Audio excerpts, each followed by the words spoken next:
Gue bingung sama ROG Phone sekarang ya. Makanya langsung aja gue coba handphonenya ini. Maksud gue tuh ya ngapain mereka prehab handphonenya pakai blind test hasil foto dengan ya kompetitornya. Ini kan handphone gaming ya. Dan ketika rilis handphonenya kemarin memang looksnya ini sekarang less gaming, bukan segi desain doang, tapi memang less gaming handphonenya. Mau kemana nih jati diri si ROG Phone 8 ini ya? Nah, by the way ini adalah edisi standarnya yang 12/256GB ya. Tapi gue mulai mengerti apa yang ROG pengenin di serinya kali ini. Dan kalian bisa lihat aja dan baca juga ada tulisan perpaduan yang belum pernah ada sebelumnya antara kehebatan gaming murni dan keanggunan sehari-hari gitu. So, gaming phone itu diadaptasi menjadi ke casual use. Oke, ini masuk sebenarnya. Terus ada 3 poin lagi yang di-highlight di sini, ada SoC, layar dan kamera. Aspek penting semuanya tuh kan ya. Ya, tapi menurut gue sih kalau tiba-tiba jualan campaign global itu banding hasil kamera itu sih menurut gua agak terlalu jauh ya. Kalau ROG Phone 8 ingin punya style kasual ya, tawarkan aja fitur kasual flagship gitu. Jangan langsung ke kamera. Beda lagi nih ranahnya flagship gitu. Apalagi ini flagship kan ya. Apalagi komputernya juga main fokusnya udah pada di kamera juga nih sekarang. Tapi tetap ini handphone gue suka. Karena aku mengikuti keinginan gua yang kurang suka sama style bulky gaming looks gitu. Nggak selera aja. Yang ini much more simple. Kayak badge simbol yang kecil-kecil ini tuh nggak terlalu mencolok. Logo mata ROG pun juga minim banget kalau lampunya menyala. Bumper kameranya bagus juga, nggak aneh-aneh. Ya dari belakang ini udah minimalis parah lah. Cuma ya nyebelinnya ini ya ini masih glossy aja gitu. Gampang kotor, susah disutingin. Terus kalau mau matte-nya ada tapi pro-nya doang ya agak payah sebenarnya. Dan kalau ngeliat di sisi depannya big improve parah. Dari yang biasanya state ada bezel atas bawah itu biar nggak ganggu saat lagi main game, sekarang hilang. Dan lebih compact juga dari segi vertikalnya pula. Ya, biar kasual, dapat kamera depan punch hole dan tentunya bezel makin tipis. Tapi concern gue cuma satu sebenarnya, front facing stereo, ya speakernya itu cuy. Sayang sekali, yang biasa jadi top speaker di HP yang pernah gue coba, ini sekarang turun dan udah berada di handphone gue sendiri, ya iPhone gitu. Bukan artinya jelek, masih bagus juga, cuma ada nggak segokil yang kemarin aja. Yang ini agak disayangkan karena jadi casual handphonenya. Anyway, buat fitur gaming di handphone ini pun juga tetap ada dari port Type-C utama yang di pinggir, audio jack, port Type-C tambahan di samping juga ya. Air trigger masih ada, masih oke juga ini buat dipakai main game. Buat bobotnya, handphone ini masih tetap di atas 200 gram, tepatnya di 225 gram dengan ketebalan di 8,9 mm. Tapi asal handphone gaming gua rasa ini ya udahlah ya. Cuma memang secara overall kalau lu mau gunain harian nggak akan kayak lu bawa handphone yang kayak gimana lagi. Beneran kayak casual flagship aja. Gua suka. Coba kalau gua belum ada handphone yang satunya lah gitu ya, terus ini lebih ringan, gua pakai deh ini buat seharian gua. Ini juga udah pasti enak banget. Sama satu lagi ini udah IP68 rated ya. Ini gokil, main game di mana aja aman gitu. Nah, tapi masalahnya gimana nih? Kalau udah casual buat gaming gimana? Apakah bakal turun performance-nya? Sebenarnya nggak juga. Dari layar tetap flagship ya. Seperti sebelumnya juga, panel Samsung Flexible AMOLED GG Fixed ya, si untuk lapisan depannya dan juga punya brightness-nya di 2500 nits, LTPO 1-120Hz dengan max-nya itu pun di 165Hz dan tentunya dari segi warna vividnya ini udah bagus. Jadi memang nggak adanya bezel dan lebih full kayak begini, emang kerasa nggak bisa dipungkiri soal itu ya, udah bagus banget. Dan gua pun udah coba main game pun ini lancar banget, nggak ada masalah dari segi layarnya, apalagi dipakai cuma buat nonton doang. Performance juga on top lah ya, balap dikit IQ 12 di 2.120.000-an di Antutunya dan saat di X mode juga. Cuma kalau di mode kalemnya itu mirip flagship standar yaitu di 1,6 jutaan. Geekbench-nya di atas lain lagi di single core-nya itu di 2247 dan 7051 untuk multinya. Ini outstanding parah sama 3D Mark Watt Left-nya di 19.000-an dan slingshot-nya di 22.000-an. Ini super kenceng skornya. Namun untuk stabilitas mesti kita tarik lagi ke era Snapdragon 8 Gen 3 yang saat launching itu seperti apa? Ya kalian bisa ingat aja karena di 3D Mark ini pun juga dapat ya stabilitasnya di 71% dan CPU stress-nya itu ya dapat grafiknya seperti ini.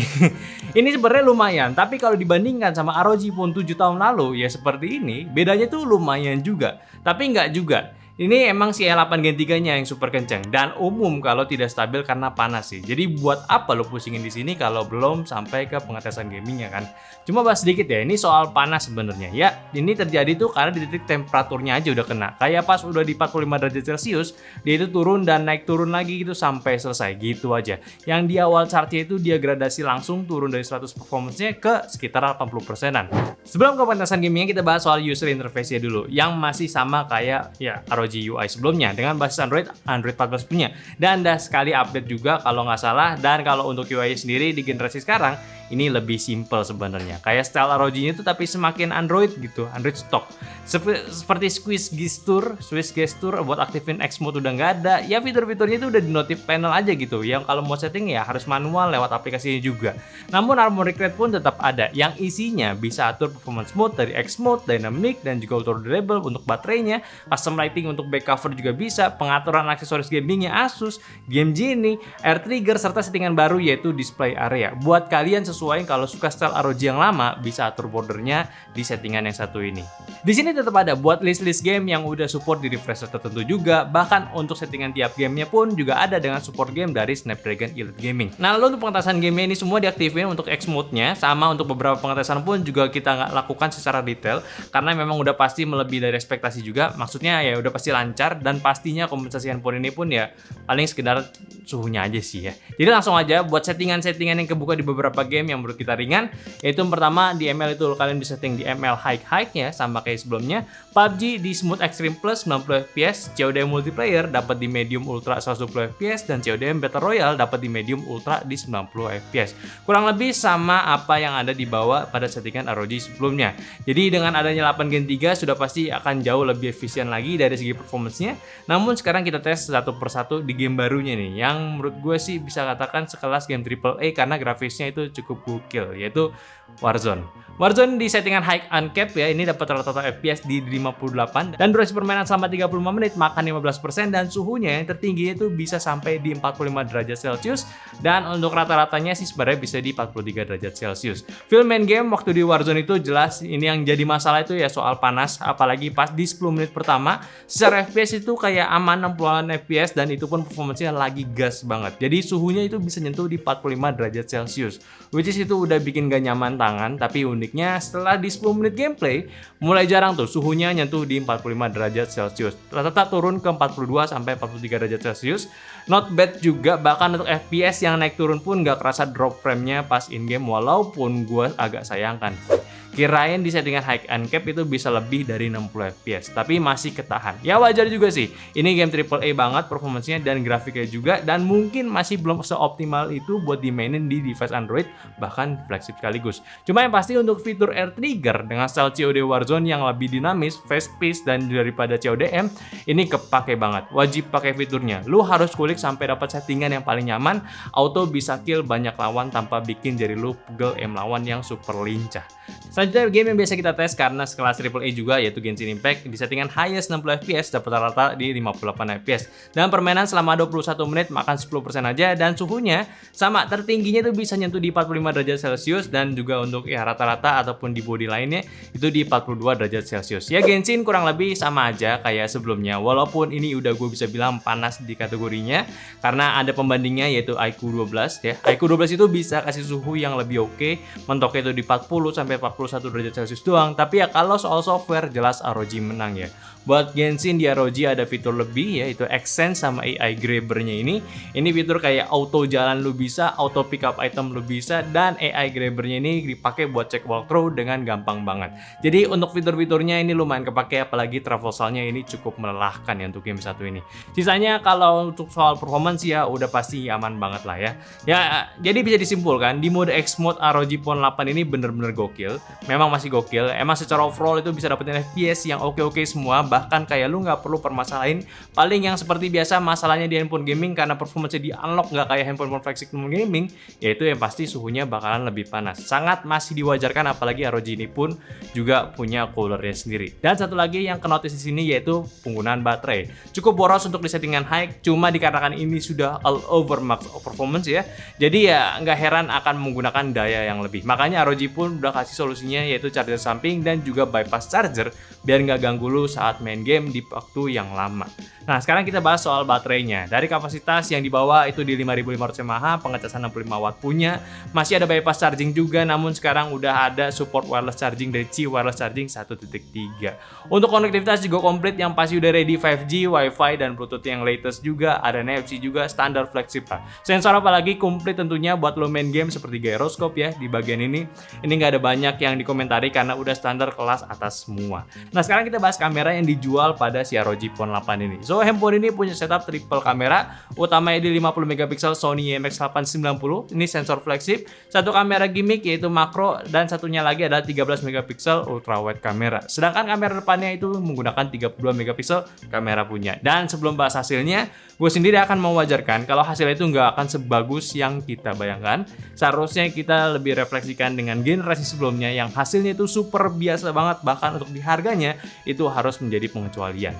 Jadi langsung aja kita mulai dari point and shoot ya. Mode standar ini jauh lebih baik daripada foto ROG Phone 7 kita tahun lalu. Terlihat dari clarity-nya yang sekarang tuh makin tajam dengan permainan warna yang masih super aman, nggak main di warna yang lebay.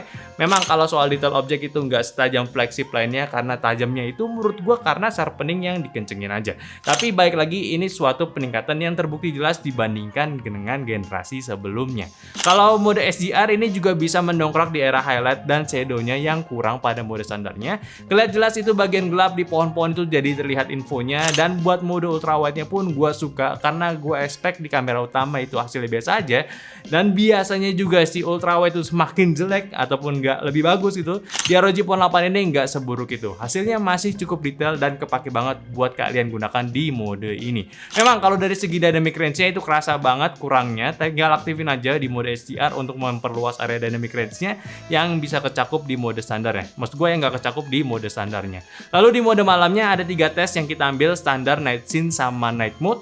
Untuk night scene itu kayak semacam auto night mode gitu, jadi bisa lebih bikin bagus atau ya nggak kedetek mode malamnya. Dan untuk hasil di mode standar sih ya menurut gua ini masih kurang banget buat di area yang kurang cahaya. Rasa kayak foto handphone sejutaan tapi nggak ada noise gitu ya. Itu sih yang gue simpulin. Terus kadang juga untuk foto itu sulit biar nggak goyang karena shutternya kerendahan juga. Tapi kalau mau diamanin tinggal aktifin aja mode night mode-nya. Hasilnya jauh lebih baik, ditambah yang gue suka wide foto malamnya itu bekerja dengan baik. Jadi gambar pun jarang goyang-goyang walaupun tanpa tripod. Ini sih si OS-nya oke ya. Coba sensornya sama lensa itu lebih powerful lagi sih. Harusnya ini bakalan jauh lebih baik ya. Sekarang kita bahas soal videonya. Untuk perekaman dia itu bisa hingga 8K 24 fps, 4K 60 fps. Ya udah kebuka lah. Dan untuk stabilisasi dia ada OIS untuk defaultnya dan ada pilihan adaptif sama Hypersteady juga buat maksimalin stabilisasinya. Pertama untuk OS, sejauh kita cek hanya di 8K 24 fps yang defaultnya itu udah mati. Kalau Full HD 4K 3060 itu tetap aktif. Sedangkan untuk mode adaptif ini di mode yang bisa lo andelin karena bisa diaktifin di semua resolusi, jadi buat minimalisir getaran lagi. Ya tentunya ini via software. Lalu untuk Hypersteady dia itu cuma biasa diaktifin di resolusi Full HD aja.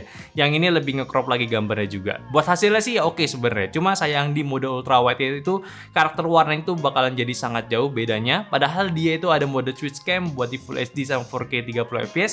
Jadi kelihatan banget pindah lensanya, ditambah motionnya itu belum smooth ya.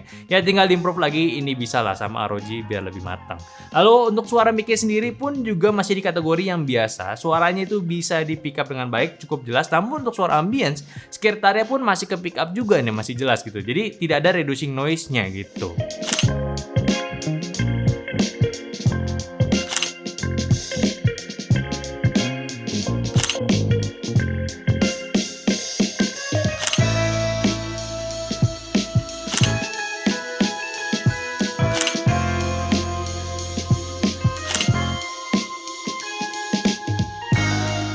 Nah ini ya, lagi hujan-hujanan nih, nggak jelas ya. Langsung aja kelihatan tuh kan, SDR kelihatan, mikrofonnya udah pasti bagus gitu. Cuman salah satu hal yang gue concern adalah sebenarnya ini kamera depannya tuh belum ada perubahan sih sebenarnya. Karena gini, gue udah lumayan kecuci otak sih maksudnya. Di ROG Global kan jualan kamera gitu, gue tuh udah ngarep wah kayaknya bisa nih Full HD 60 lah.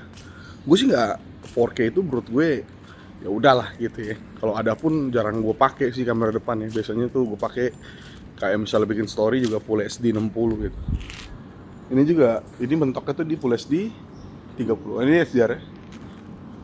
Nih terus ya masih bisa cover muka lah, jelas lah. Jadi kamera depannya emang ROG Phone ini belum ada signifikan gitu. Tapi kamera belakangnya sih oke ya. Lu dilihat sendiri kan. Sebenarnya bisa 60 sama juga kayak kemarin, tapi jadinya begini. Nah ini ya, ini HD 60 gitu. masih stabil lah, masih aman lah. Mungkin kalau buat story masih ya bisa lah, bisa kali. Masih bisa tapi ya mungkin agak turun gitu. Buat profesional kayaknya mendingan pakai kamera belakang aja sih saran gua. Tapi kalau mikrofon sih aman banget, lu kayak nggak harus pakai mic eksternal lagi, udah aman. Jadi mending itu aja sih, nggak banyak cincong lah untuk ROG. Mending langsung aja balik ke video. Let's go.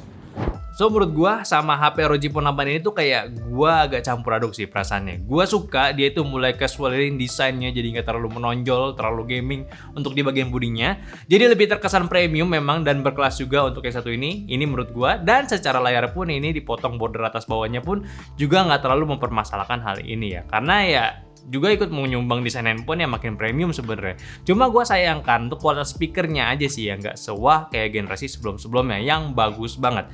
Gua itu kayak udah bisa ngalahin semua handphone yang pernah gue coba lah menurut gue itu ya. Lalu soal kamera ya jelas di upgrade daripada generasi sebelumnya, cuma memang belum bisa sebanding dengan flagship yang ada. Masih jauh lah kalau ROG mau main ke sana. Tapi ROG cukup aware, nggak semua gamer kan itu beli handphone dan main game terus-terusan. Setidaknya dengan mereka mulai upgrade dari segi kameranya, ya user yang gunain ini tuh ya nggak seminder kalau lu diminta foto pakai ROG gitu. Ya sebenarnya bagus sih sebenarnya. Bagus dong gitu ya. Walaupun ini handphone gaming flagship, kalau kameranya dianaktirikan terus ya menurut gua agak sangat ya sayang lah gitu menurut gue ya. Harusnya tuh punya standar kamera yang oke juga, walaupun memang handphone gaming itu ya bakal jarang dipakai buat foto-foto sih. Tapi yang gue bikin bingung kalau ROG itu semakin serius untuk di kategori casualnya, nggak hanya gamingnya, nanti ya posisi handphone Zenfone-nya itu akan seperti apa? Dengar-dengar udah nggak compact lagi juga. Ya gue sangat pengen tahu sih perbedaan jelasnya itu seperti apa. Jangan cuma bedain dari desainnya aja, yang pasti gue bakal kecewa banget. Lalu pembahasan soal gamingnya, well di bagian ini nggak ada hal yang bikin deal breaker juga. Bahkan dari suhu yang tinggi sampai 45 derajat Celcius pula itu gue rasa aman-aman aja, karena ini sebuah handphone gaming yang sangat powerful juga, melawan kompetitornya juga dari segi skor Antutu, jadi ya nggak masalah. Apalagi ROG memang menyediakan active coolernya, jadi buat maksimalin main game pun ya lu punya opsi itu. Fitur-fitur game yang diberikan juga cukup to the point dengan yang ditawarkan. Air trigger tetap ada juga buat lu main game lebih mudah, ya ini oke lah. Tapi yang gue sayangkan di sini, semenjak handphone ini sudah ada kompetitor yang kuat yaitu iQ12, gue rasa ROG perlu optimalin lagi agar bisa menjaga suhu handphonenya bisa lebih baik lagi. Kalau bisa dioptimalin dengan performance yang lebih kencang, namun nggak makan power yang besar, jadi nggak munculin heat yang berlebih. Cuma memang si iQOO tuh pinter sekaligus curang juga. Dia kasih solusi biar performance-nya makin gokil gitu. Mereka gunain satu chip tambahan buat bantu processing saat main game, itu udah kita tes dan amazing banget, nggak sekedar gimmick doang gitu. Yang bikin gue berekspektasi tinggi untuk ROG itu punya teknologi sama awalnya. Tapi sayangnya karena targeting ROG tahun ini nggak kasih big clip di bagian game lagi, mungkin ya kita harus menunggu fitur yang sejenis di tahun depan dengan generasi barunya ROG. Dan secara overall, ya ROG Phone 8 ini tetap kerasa improve-nya dibanding generasi sebelumnya. Lagi-lagi dengan racikan SKU seperti ini pun udah cukup. Lu nggak harus beli yang lebih mahal kalau memang budgetnya itu ketahan. Tapi kita nggak boleh tutup mata. Komputer handphone ini udah semakin kuat, jadi ROG pun harusnya semakin ketat agar tata smartphone gaming terbaiknya itu ya nggak bakal kegeser lagi. Jadi buat kalian yang ingin punya smartphone gaming yang beneran gaming, ya memang nggak jauh-jauh sih, mending beli handphone ini aja. Ditambah teknologi yang baru juga, ya lu bisa dapetin di harga yang sama seperti generasi sebelumnya. Jadi ya nggak ada yang salah untuk yang satu ini. Tinggal beli aja, tinggal main game aja, tinggal pakai cheat legalnya dari si handphone ini buat lu menang terus saat main game tanpa bikin jari lu pegel main game kelamaan. Oke? Mungkin itu aja pembahasan gue di ROG Phone 8. Ya agak sedih tapi oke juga ya, tolong bantu juga. Kalau kalian punya diskusi silahkan komen di bawah dan share juga videonya ke teman-teman kalian gitu. Jangan lupa kasih pendapatnya di kolom komentar juga. Udah ya. Dan follow juga semua sosial media kita yang ada di Instagram, TikTok, Facebook, Discord, dan semua link di deskripsi. Dan terakhir sampai jumpa di video nyantai selanjutnya. Bye.